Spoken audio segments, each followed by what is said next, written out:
Good morning, सुप्रभात आप सभी को।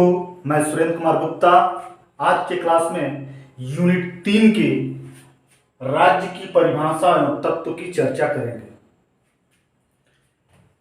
राज्य की परिभाषा और तत्व की चर्चा करने के संदर्भ में मैकाइवर ने राज्य के बारे में कहा है कि यह आश्चर्य की बात है कि राज्य जैसे अस्पष्ट शब्द की परिभाषा विद्वानों ने भिन्न भिन्न प्रकार से दी है। राज्य एक स्पष्ट शब्द है, लेकिन इसके बावजूद भी विद्वानों ने विभिन्न प्रकार की परिभाषाएं दी है। इस पे मैकाइवर ने आश्चर्य व्यक्त किया है। तो यह स्टेटमेंट मैकाइवर द्वारा जो दिया गया यह परीक्षाओं में पूछा जाता है, क्योंकि यह जो टॉपिक है और यह टॉपिक लिखित की दृष्टि से और ऑब्जेक्टिव दोनों की दृष्टि से महत्वपूर्ण है, क्योंकि इसकी जो परिभाषाएं हैं वह परिभाषाएं आपको ऑब्जेक्टिव टाइप क्वेश्चन में स्टेटमेंट के रूप में पूछेगा। इसलिए इसको जो है सारी परिभाषाओं को याद रखना हमारे लिए बहुत जरूरी है। और याद क्या करना, इस परिभाषाओं को हमको समझना है। यहाँ जो है जिन लोगों ने परिभाषा राज्य की दिया है उसको 3 भागों में बांटा गया है: प्राचीन कालीन परिभाषा, मध्यकालीन परिभाषा और आधुनिक काल की परिभाषा। आपसे कभी यह नहीं पूछे कि आधुनिक परिभाषा बताइए, मध्यकालीन परिभाषा या प्राचीन परिभाषा बताइए। लेकिन हम लोगों ने कुछ अंतर विद्वानों का जो प्राचीन काल में, मध्यकालीन में है और जो आधुनिक काल में है, उनमें उन विद्वानों को ध्यान में रख के परिभाषाएं देने का प्रयास किया गया है। प्राचीन काल की जो परिभाषा है और मध्यकाल की जो परिभाषा है, इसमें कुछ समानता है। इसमें क्या है कि व्यक्तियों को राज्य की जो परिभाषा दी गई उसमें 2 तत्वों को ध्यान में रखा गया है। प्राचीन परिभाषा और मध्यकालीन परिभाषा में 2 बातों को ध्यान में रखा गया। एक क्या, यह व्यक्तियों का समुदाय, राज्य क्या है, व्यक्तियों का समुदाय। और दूसरी बात रखा गया कि यह जो राज्य है वह व्यक्ति के सुख और लाभ के लिए बनाया गया। ये जो राज्य की परिभाषा प्राचीन समय में दी गई है, जो मध्यकाल में दी गई है, इन दोनों बातों को केंद्र में रख के राज्य की परिभाषा दी गई है। हम लोगों को केवल विद्वानों को, मध्यकाल की विद्वानों को अलग से पढ़ना है और प्राचीन काल के विद्वानों को अलग से पढ़ना है। प्राचीन काल के जो विद्वान हैं बहुत सारे हैं, लेकिन हम लोगों को केवल प्लेटो, अरस्तु और सिस्रो की परिभाषा पढ़ना है। मध्यकाल में सेंट ऑगस्टाइन, प्लूटार्क और मार्सिलियो ऑफ पेडुआ की परिभाषा पढ़नी है। आधुनिक काल में जो परिभाषा दिया गया राज्य का, वह जो है प्राचीन और मध्यकाल से बिल्कुल हट के था। आधुनिक काल में जिन राज्यों को परिभाषा दिया गया उसमें राज्य के जो आवश्यक तत्व हैं उनको ध्यान में रख के, उनको केंद्र में रख के विद्वानों ने राज्य की परिभाषा देने का प्रयास किया है। इस दृष्टि में इस परिभाषा के क्रम में ब्लंसली, वुड्रो विल्सन और गार्नर की परिभाषा हम लोग को पढ़ना है। अभी जो है हम लोग एक एक करके परिभाषाओं को देखेंगे और समझेंगे।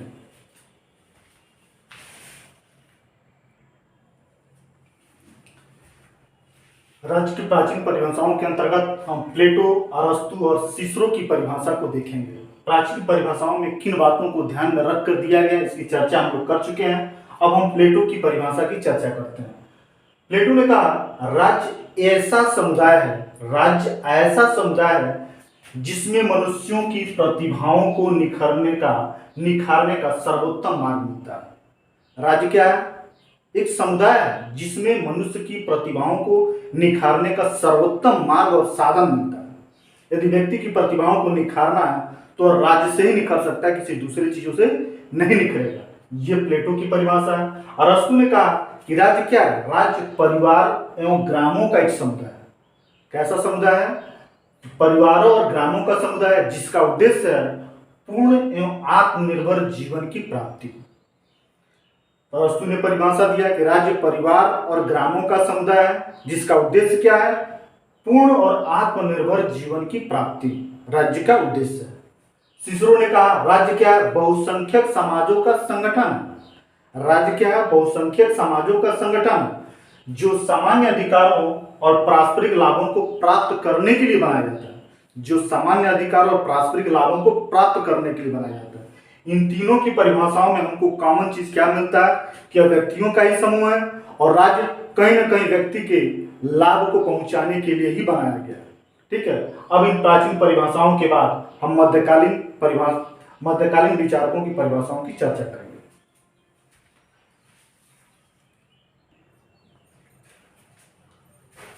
राज्य की मध्यकालीन परिभाषा के अंतर्गत हम लोग देखेंगे सेंट ऑगस्टाइन की परिभाषा, प्लूटार्क की परिभाषा और मार्सिलियो ऑफ पेडुआ की परिभाषा। सेंट ऑगस्टाइन ने क्या कहा कि राज्य व्यक्तियों की समझौता द्वारा निर्मित संस्था है। राज्य कैसी संस्था? राज्य व्यक्तियों की समझौते द्वारा निर्मित संस्था है जिन्हें विधि और कर्तव्यों के प्रयोगों और पूर्ति के लिए तथा पारस्परिक संपर्क के लाभ की प्राप्ति के लिए बनाया गया है। व्यक्तियों की समझौते द्वारा निर्मित संस्था है जिसे क्या किया गया? विधि और कर्तव्यों के प्रयोगों और पूर्ति के लिए तथा पारस्परिक संपर्क के लाभ की प्राप्ति के लिए बनाया गया है। दूसरी परिभाषा प्लूटार्क ने दिया। प्लूटार्क ने कहा राज्य को दैवीय कृपा के परिणाम स्वरूप जीवन लाभ हुआ है। राज्य को क्या हुआ है? दैवीय कृपा के परिणाम स्वरूप जीवन लाभ हुआ है। उच्चतम न्याय की स्थापना और शासन तर्क की उदारताकारी शक्ति से किया जाता है। शासन कैसे किया जाता है? तर्क की उदारताकारी शक्ति से किया जाता है। ठीक है। प्लूटार्क ने राज्य की परिभाषा देते समय इसने बताया कि राज्य दैवीय कृपा के परिणाम स्वरूप बना हुआ है और यह क्या करता है? उच्चतम न्यायालय की स्थापना, उच्चतम न्याय की स्थापना करता है और शासन जो क्या होता है वह तर्क की उदारताकारी शक्ति से किया जाता है। राज्य में जो शासन किया जाता है वो तर्क की उदारताकारी शक्ति से किया जाता है। ठीक है। और राज्य जो है दैवीय कृपा के परिणाम स्वरूप बना हुआ है और इसी राज्य में उच्चतम न्याय की स्थापना होती है और शासन तर्क की उदारताकारी शक्ति से किया जाता है। प्लूटार्क ने दिया। मार्सिलियो ऑफ पेडुआ ने बताया कि मनुष्य एक दूसरे से इसलिए जुड़े हुए हैं कि वह पर्याप्त सुविधापूर्ण जीवन व्यतीत कर सके। मनुष्य एक दूसरे से इसलिए जुड़ा है वो पर्याप्त सुविधापूर्ण जीवन व्यतीत कर सके, वस्तु या पदार्थ उसे मिल सके, आगे उसके संतति को भी वस्तु या पदार्थ मिल सके। अर्थात राज्य ऐसा समूहीकरण है जिसमें आत्मनिर्भरता। देखिए मध्यकालीन परिभाषा में मार्सिलियो ऑफ पेडुआ ने भी राज्य की परिभाषा में आत्मनिर्भरता की बात किया है और उधर प्राचीन परिभाषा में अरस्तु ने भी आत्मनिर्भरता की बात की है, लेकिन दोनों में अंतर है। इसमें आत्मनिर्भरता कब कैसे है? इसमें कई सारे बातें हैं। ठीक है। कई सारी बातों का मतलब सुविधापूर्ण जीवन हो, जो राज्य के अंदर वस्तु और पदार्थ हो वह उसको मिल सके, उसकी संतान को मिल सके। ठीक है। इस तरीके का समाजीकरण होगा तो आत्मनिर्भरता मिलेगा। तो Marsilio of Padua, Plutarch, Saint Augustine की परिभाषा हम लोग ने यहाँ देख लिया। अब आगे जो है राज्य की मध्यकालीन परिभाषा के बाद हम लोग राज्य की आधुनिक परिभाषा की चर्चा करेंगे। राज्य की आधुनिक परिभाषा के अंतर्गत ब्लंसली की परिभाषा है, वुड्रो विल्सन की परिभाषा और गार्नर की परिभाषा है। राज्य की आधुनिक परिभाषा में हम लोगों ने इस बात का ध्यान दिया था कि जो आधुनिक परिभाषा है राज्य के तत्व को ध्यान में रखकर परिभाषा दी गई है। इन तत्वों को हम लोग इन विद्वानों की परिभाषा में स्पष्ट रूप से देख सकते हैं। जैसे ब्लंसली ने कहा किसी निश्चित भूप्रदेश के निवासियों का अपना राजनीतिक रूप में संगठन राज्य कहलाता है। अर्थात एक निश्चित प्रदेश हो, भूभाग हो, उसका एक राजनीतिक संगठन हो तभी उसे राज्य का दर्जा दिया जा सकता है ब्लंसली के अनुसार। वुड्रो विल्सन ने कहा विधि के लिए एकता के सूत्र में आबद्ध और निश्चित भूप्रदेश में रहने वाली जनता राज्य है। अर्थात विधि के सूत्र में, अर्थात उसका कोई ना कोई विधि बनाने वाली चीज होगी और एक निश्चित भूप्रदेश होगा और उसके बाद भूप्रदेश में रहने वाली जो जनता है वही जो है राज्य का निर्माण कर सकती है। वुड्रो विल्सन ने क्या कहा? वुड्रो विल्सन और ब्लंसली की परिभाषा में बारीकी अंतर है, इसको ध्यान से देखने की जरूरत है। जहां वह राज्य को राजनीतिक संगठन की बात करता है वहीं उसने जो है राजनीतिक संगठन नहीं बल्कि विधि के लिए एकता के सूत्र में आबद्ध और निश्चित भूप्रदेश में रहने वाली जनता को क्या माना है? राज्य माना है। तो वुड्रो विल्सन और ब्लंसली की परिभाषा को थोड़ा सा ध्यान से, बड़ा कंफ्यूजन होता है इन दोनों की परिभाषाओं में। तीसरी परिभाषा जो गार्नर की, इसने बताया राज्य व्यक्तियों का ऐसा समूह है जो न्यूनाधिक एवं निश्चित भूभाग में रहता हो, बाह्य नियंत्रण से पूर्णतः मुक्त हो, जिसका अपना एक शासन तंत्र होता है और शासन तंत्र के प्रति जनता में स्वभावतः आज्ञा पालन की भावना होती है। गार्नर ने यह परिभाषा राज्य के 4 महत्वपूर्ण तत्वों की बात, गार्नर की परिभाषा में राज्य के 4 तत्व जो है स्पष्ट रूप से दिखाई देते हैं। जैसे राज्य व्यक्तियों का समूह है, उसमें वह निश्चित भूप्रदेश में रहती है, जो वह राज्य जो है बाहरी नियंत्रण से पूर्णतः मुक्त होता है, अर्थात उसकी एक सर्वशक्ति होती है जिसका एक अपना शासन तंत्र मतलब सरकार होता है और शासन तंत्र के प्रति जो जनता होती है वह स्वभावतः आज्ञा पालन की उसमें भावना होती है। वह शासक के आदेशों का पालन स्वभावतः करती है। इस तरीके से हम लोग राज्य की परिभाषा को प्राचीन, मध्यकालीन और आधुनिक रूप में देख चुके हैं। प्राचीन, मध्यकालीन और आधुनिक जो परिभाषाएं दी गई उसमें एक ही कॉमन चीज है, जिसमें यह माना गया है कि राज्य क्या है, व्यक्तियों का ही समूह है। यह प्राचीन काल में जो लोग परिभाषा राज्य की देते हैं वो भी मानते हैं, मध्यकाल में जो परिभाषा देते हैं वो भी मानते हैं, और आधुनिक काल में जो लोग परिभाषा देते हैं वो भी इस बात को मानते हैं। आगे जो है हम लोग अब राज्य के तत्व की चर्चा करेंगे।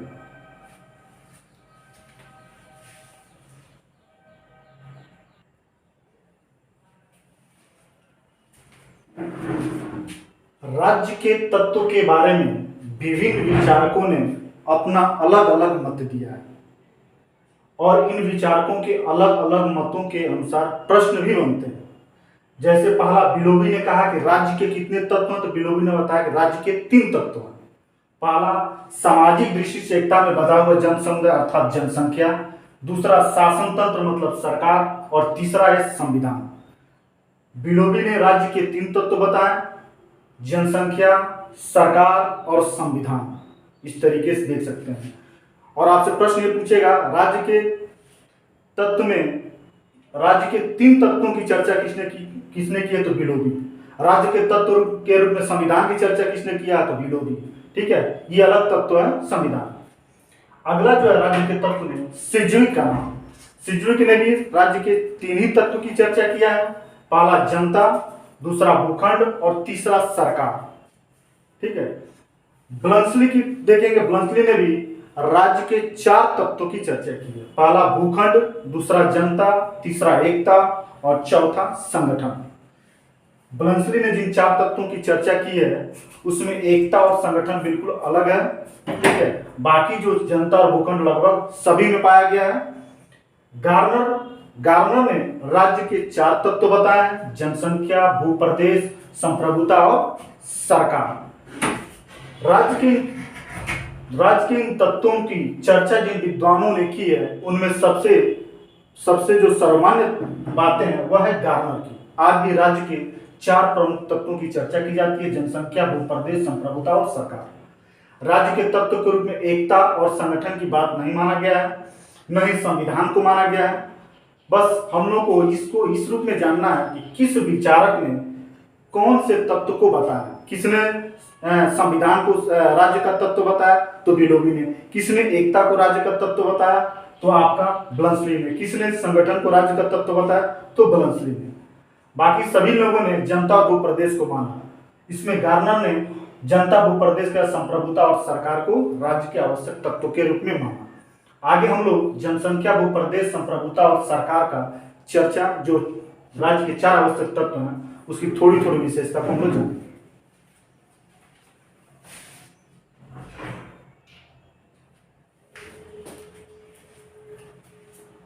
राज्य के इन 4 तत्वों में जनसंख्या, निश्चित भूप्रदेश, सरकार और संप्रभुता का थोड़ी सी हम लोग चर्चा करेंगे।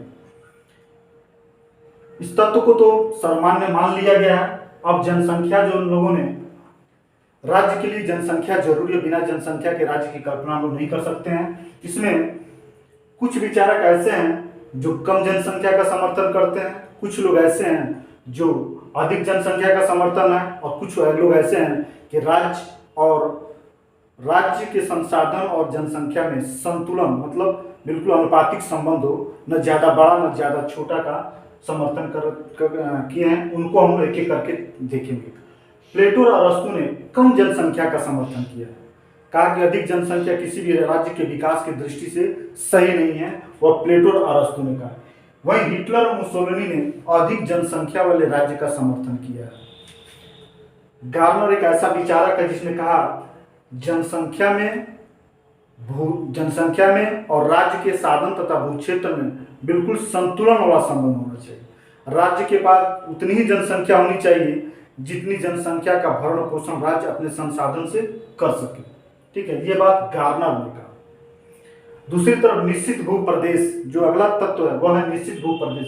निश्चित भूप्रदेश के संदर्भ में विचारकों में मतभेद है। कुछ विचारक ऐसे हैं जो कहते हैं कि राज्य के लिए भू प्रदेश आवश्यक नहीं है, और कुछ विचारक ऐसे हैं जो कहते हैं कि राज्य के लिए भू प्रदेश आवश्यक है, लेकिन वह क्षेत्रफल में बड़ा या छोटा हो सकता है।